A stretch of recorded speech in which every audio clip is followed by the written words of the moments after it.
الحمد لله الذي أبدع الأفلاك والأرضين، والصلاة والسلام على سيد الأنبياء والمرسلين وعلى آله وأصحابه أجمعين الطيبين الطاهرين، أما بعد.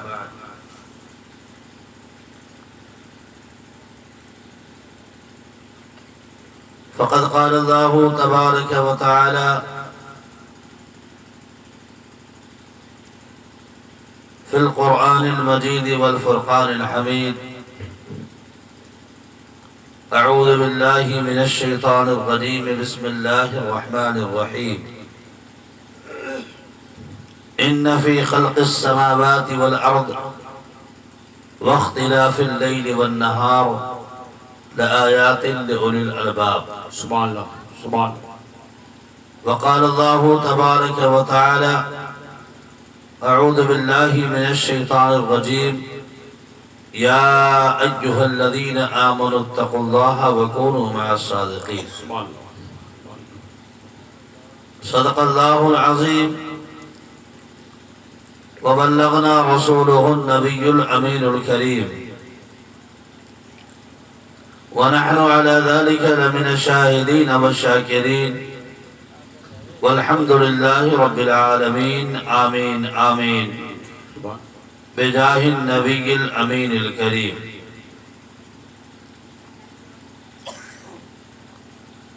اسٹیج پر تشریف فرما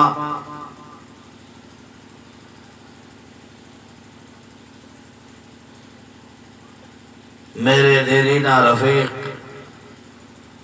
محب گرامی قدر حضرت علامہ بالفضل اولانا اعجاز احمد صاحب دامہ ظلہ،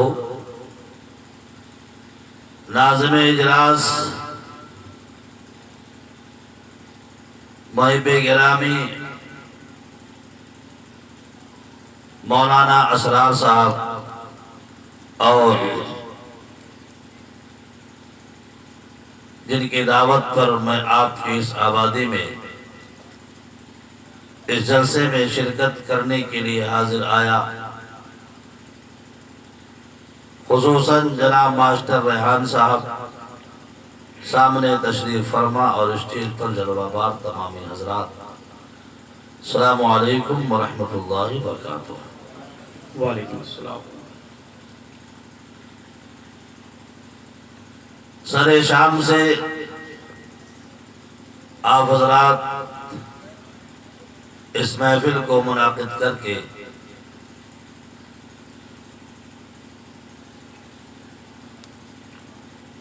غوث اعظم رضی اللہ تعالی عنہ کے فیوز و برکات سے مالا مال ہو رہے ہیں، اور آنے والے شعرا اور خطبہ سے آپ نے مختلف انداز میں گفتگو سماعت کیا. تھوڑی دیر کے لیے میں آپ کے درمیان حاضر آیا. آئیے سب سے پہلے مصطفیٰ جان رحمت شمع بزم ہدایت، اللہ کے نبی،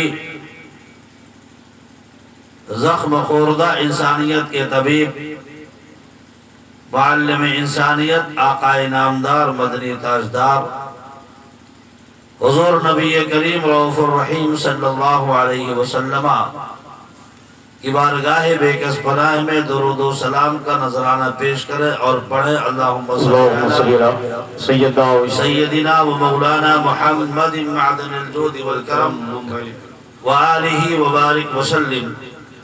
صلاة و سلام علیک یا رسول اللہ صلی اللہ تعالی علیہ وسلم. میں یہ سمجھ سکتا ہوں کہ بڑی دیر سے بیٹھنے کی وجہ سے آپ کا ذہن تھکا تھکا ہے، لیکن دیکھیں رات بالکل شباب پر پہنچ کر کے اب ڈھلنے والی ہے. 12 بج چکے ہیں اور اب 12 کے بعد کا حصہ شروع ہونے جا رہا ہے. ایسے وقت میں ظاہر سی بات ہے دن بھر کام کرنے والے دکان اور اپنے مصروفیات میں منہمک رہنے والے لوگ بڑی دیر تک جگ نہیں سکتے، لیکن یہ جلسہ آپ نے منعقد کیا ہے سرکار غوث اعظم رضی اللہ تعالی عنہ کی بارگاہ میں عقیدتوں کا خراج پیش کرنے کے لیے، جن کی شخصیت عالم اسلام کی وہ عظیم شخصیت ہے، جن کے ولایت کا جھنڈا شرق و غرب میں لہرا رہا ہے، اور جن کے عظمتوں کے شادیانے اللہ کے فرشتے آسمانوں میں بجایا کرتے ہیں، سبحان اللہ،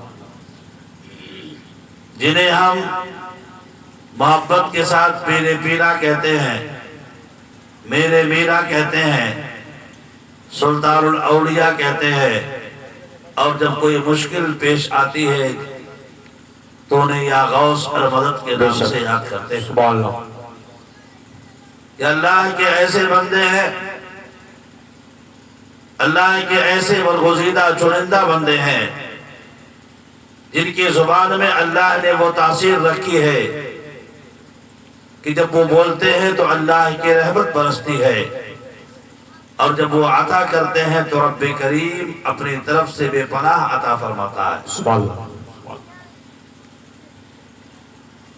ہمارا ایمان ہے اولیاء کرام یہ ایسی جماعت ہے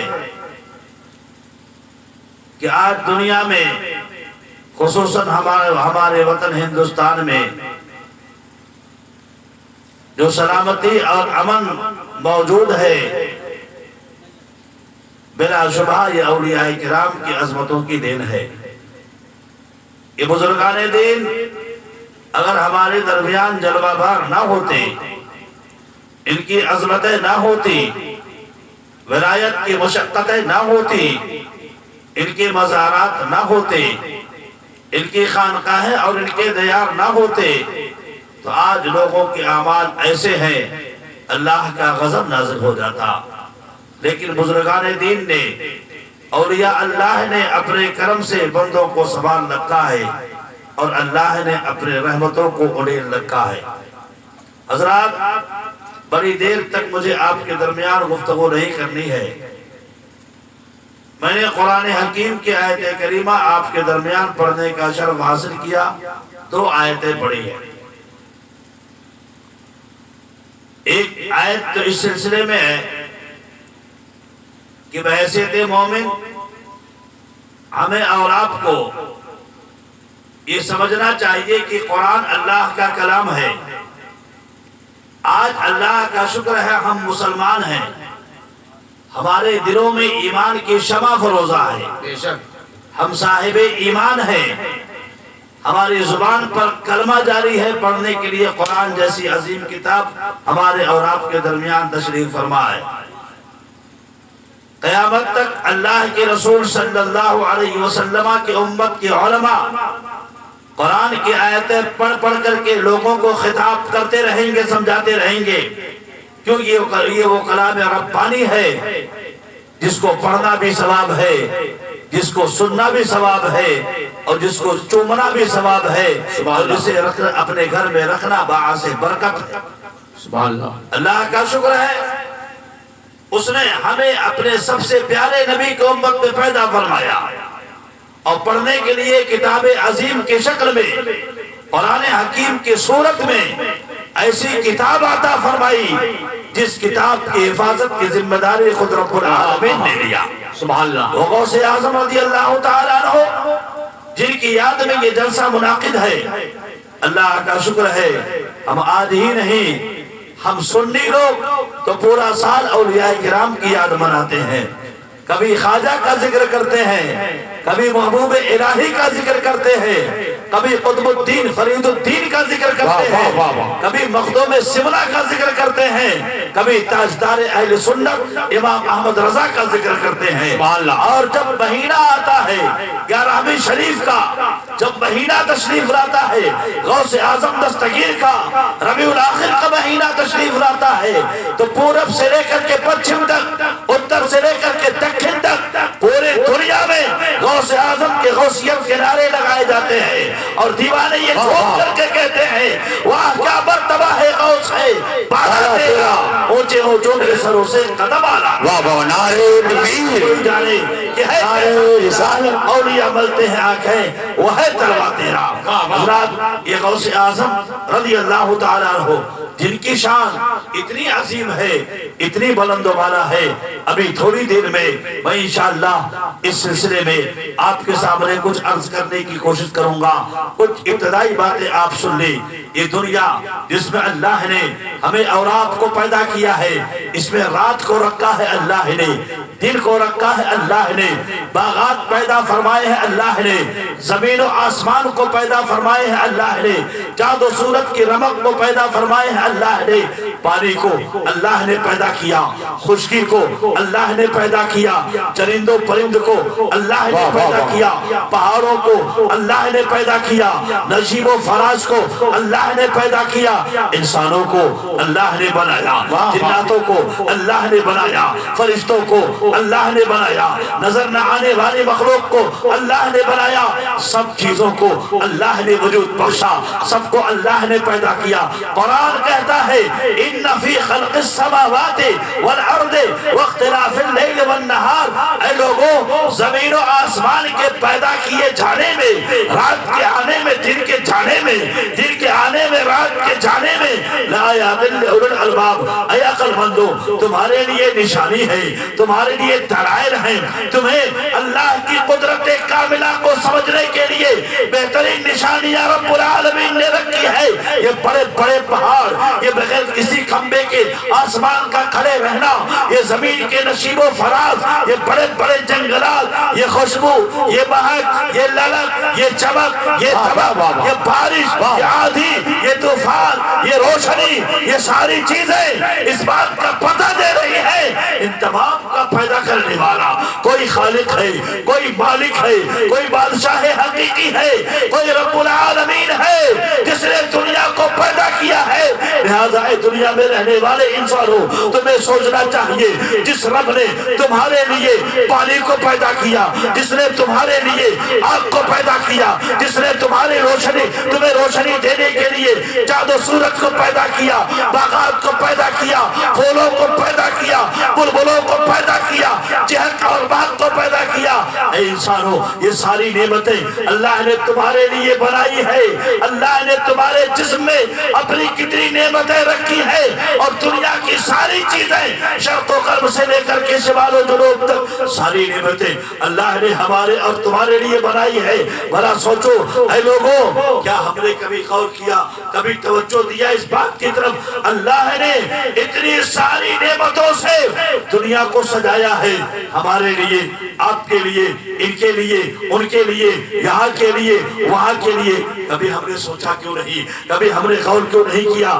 آخر اللہ نے جب اتنی ساری نعمتیں ہمارے اور آپ کے لیے پیدا فرمائی ہے تو ہم نے اللہ تبارک و تعالیٰ کی عظمت کو پہچانا نہیں، اس کی وحدانیت کو کیوں سمجھا نہیں، اس کے تقاضے کو کیوں جانا نہیں، اس کی عبادت کو کیوں مانا نہیں، اس کے لیے سجدہ کیوں نہیں کیا، اس کے لیے عبادت کیوں نہیں کیا، اس کے حلال کردہ چیز کو ہم نے حلال کیوں نہیں مانا، اس کے حرام کردہ چیز کو ہم نے حرام کیوں نہیں مانا؟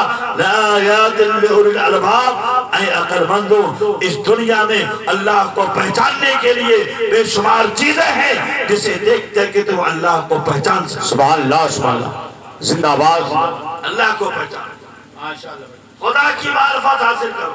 وہ رب جس نے اتنے ساری بدعملی کے باوجود ہمیں غوث اعظم جیسا ولی دیا، وہ رب جس نے ہمیں اور آپ کو سلطان الہند عطائے رسول جیسا وقت کا قطب عطا فرمایا، وہ رب جس نے ہمارے اور آپ کے لیے ایسی ایسی نعمتیں پیدا فرمائی.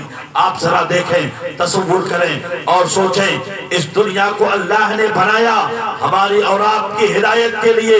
اللہ نے رسولوں کی جماعت کو بھیجا. وہ رسولان اکرامی وقار تشریف لائے، اپنے اپنے حدود میں، اپنے اپنے علاقے میں رہ کر کے ان سب نے اللہ کے پیغام کو امت تک پہنچایا. پر جب باری آئی نبی کے مختار کی، جب باری آئی حضرت عبداللہ کے لخت جگر، حضرت فاطمہ کے نور نظر کی، حسنین کے نانا حضرت فاطمہ کے باپ نبی اکرم صلی اللہ علیہ وسلم کی، اللہ تبارک و تعالیٰ نے حضور کو اس شان کے ساتھ بھیجا. اب نبی حضور کے بعد کوئی نبی نہیں آئے گا. اب بندوں کی اصلاح کیسے ہوگی؟ بندوں کو قرآن کون پڑھائے گا؟ بندوں کو کتاب الہی کون سکھائے گا؟ حلت کون بتائے گا؟ حرمت کون بتائے گا؟ سجدہ کرنے کا ضابطہ کون بتائے گا؟ مسجد آباد کرنے کا سلیقہ کون بتائے گا؟ مدرسے بنا کر کے بچوں کی تعلیم و تربیت کا انتظام کون کرے گا؟ تب اللہ تبارک و تعالیٰ نے اپنے نبی کو ایسا ایسا ضابطہ دیا اور نبی پر نبوت کو ختم فرما کر کے نبی کو حکم دے دیا، اے میرے مصطفیٰ تمہیں اعلان کر دو، انا خاتم النبیین لا نبی بعدی. اس بات کا اعلان تھا مصطفیٰ جان رحمت کے بعد اب کوئی نبی نہیں ہو سکتا، نہ کوئی پیدا ہو سکتا ہے، نہ کوئی آ سکتا ہے. لہذا مصطفیٰ جان رحمت کے بعد اگر کوئی نبی ہونے کا اعلان کرتا ہے یا دعویٰ کرتا ہے وہ جھوٹا ہے، جھوٹا ہے، جھوٹا ہے. اس لیے میرے آقا نے پہلے ارشاد فرما دیا تھا کہ میرے بعد 30 ایسے لوگ ہوں گے، کذابون دجالون سلاسون، یعنی میرے بعد ایسے لوگ ہوں گے جو جھوٹ بولیں گے اور جھوٹی نبوت کا دعویٰ کریں گے. مگر سنو، انا خاتم النبیین لا نبی بعدی، میں آخری نبی ہوں، میرے بعد کوئی نبی نہیں. واہ واہ واہ، زندہ باد. آپ کو بتانے کے لیے اب سنیے، میرے مصطفیٰ تشریف لائے، قرآن آیا، صحابہ کی جماعت تیار ہوئی، لیکن کیا اس کے بعد بندوں کو کسی رہبر کی ضرورت نہیں ہوگی؟ ہمیں اور آپ کو کسی معلم کی ضرورت نہیں ہوگی؟ ہمیں دین کون سکھائے گا؟ ہمیں شریعت کون بتائے گا؟ ہماری مسجدوں سے اذانیں کون دے گا؟ امامت کون کرے گا؟ عیدین کون پڑھائے گا؟ خطبہ جمعہ کون سنائے گا؟ بچوں کو قرآن کون پڑھائے گا؟ مسائل شرعیہ کون سکھائے گا؟ عیدین کا خطبہ کون دے گا؟ جنازہ کون پڑھائے گا؟ بچوں کے کان میں اذان کون دے گا؟ نام کون رکھے گا؟ نکاح کون پڑھائے گا؟ جنازہ کون پڑھائے گا؟ یہ ساری چیزیں اللہ کے نبی صلی اللہ علیہ وسلم نے اپنی حیات ہی میں صحابہ کی جماعت کو تیار کیا. اب میں آپ کے ذہن کو اس طرف لے جانا چاہتا ہوں. اس دنیا میں لاکھوں اربوں خربوں لوگ رہا کرتے ہیں، رہتے ہیں، سہتے ہیں، بستے ہیں، بہت طرح کے لوگ ہوتے ہیں اور کلمہ بھی لوگ پڑھتے ہیں. کلمہ پڑھنے والے کئی طرح کے لوگ آپ کو ملیں گے. کچھ کلمہ پڑھتے ہیں، کلمہ کے تقاضے کو پورا کرتے ہیں، کچھ کلمہ پڑھتے ہیں، کلمہ کے تقاضے کو پورا نہیں کرتے. اب میں آپ کو سمجھانا چاہتا ہوں، ہر کلمہ پڑھنے والا برابر نہیں ہو سکتا. کوئی کلمہ پڑھتا ہے اللہ کی شان میں گستاخی کرتا ہے، کوئی کلمہ پڑھتا ہے نبی کی شان میں توہین کرتا ہے، کوئی کلمہ پڑھتا ہے صحابہ کی شان میں توہین کرتا ہے، کوئی کلمہ پڑھتا ہے اولیاء کی شان میں توہین کرتا ہے. اور آج اس زمانے میں اتنے فتنے موجود ہیں، کلمہ پڑھنے والے اللہ کی شان کو داغدار کرنے کی معاذ اللہ کوشش کرتے ہیں، نبی کی شان کو داغدار کرنے کی کوشش کرتے ہیں، صحابہ کی شان پر تہمت لگانے کی کوشش کرتے ہیں. لیکن یہ بتاؤ، کیا ہر کلمہ پڑھنے والے برابر ہو سکتے ہیں؟ اے میرے مسلمانوں، اے میرے نوجوانوں، یہ سمجھنے کی ضرورت ہے. آج بڑی سادگی کے ساتھ دنیا دار لوگ یہ کہہ دیا کرتے ہیں اپنا بھائی ہے، اپنا بھائی ہے. ٹھیک ہے، دنیاوی اعتبار سے تم اسے کہہ لیتے ہو، پر ہمارا ایمان تو یہ ہے ہر کلمہ پڑھنے والا برابر نہیں ہو سکتا، ہر کلمہ پڑھنے والا ایک طرح نہیں ہو سکتا. کچھ لوگ کلمہ پڑھتے ہیں، صحابہ کی شان میں گستاخی کرتے ہیں، اولیاء کی شان میں گستاخی کرتے ہیں. اور اس فتنے کے زمانے میں ان چیزوں کو سمجھنے کے لیے ہمیں ایک ذات نظر آتی ہے جسے امام احمد رضا کہا جاتا ہے. اعلیٰ حضرت امام اہل سنت کی ذات پر ہماری نگاہ جا کر کے رک جاتی ہے. اس جید مجدد اعظم نے، اس عاشق رسول نے، محب صادق نے، ایسے عاشق رسول نے سب کے مورچے کو سنبھالا اور کھڑے ہو کر کے سب کا جواب دیا اور کہا جو کلمہ پڑھتا ہے نبی کو اپنی طرح کہتا ہے اس کو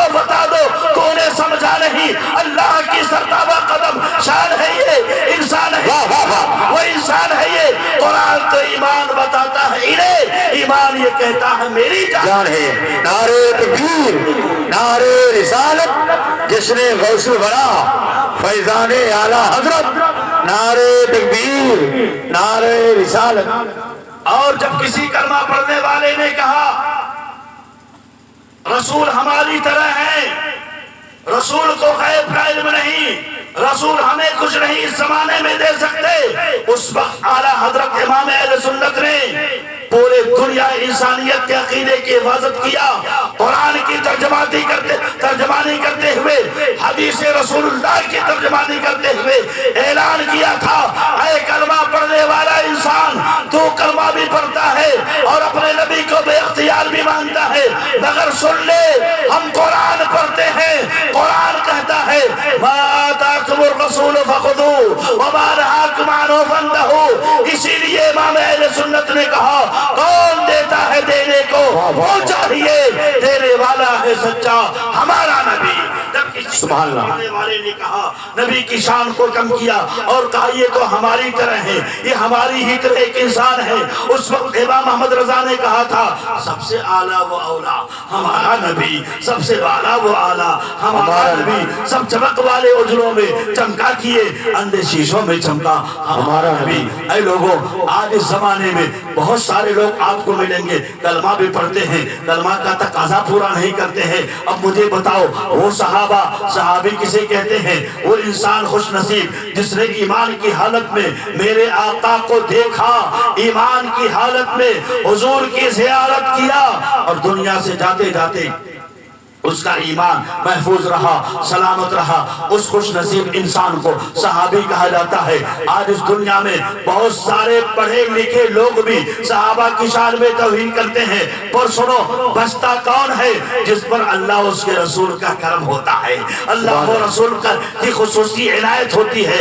بلکہ یوں کہہ لیجئے بچتے وہ لوگ ہیں جو غوث و خواجہ کی عقیدت میں، ان کی محبت میں، ان کے نام کا جلسہ کیا کرتے ہیں، انہیں یاد کیا کرتے ہیں، انہیں ان کی بارگاہ میں خراج عقیدت پیش کر کے ان کی روحانیت کو متوجہ کیا کرتے ہیں. وہ لوگ بچا کرتے ہیں. کیوں؟ غوث اعظم نے بہت پہلے ارشاد فرمایا تھا مریدی لا تخف اللہ ربی، اے میرے مریدوں گھبراؤ نہیں، پریشان نہ ہو.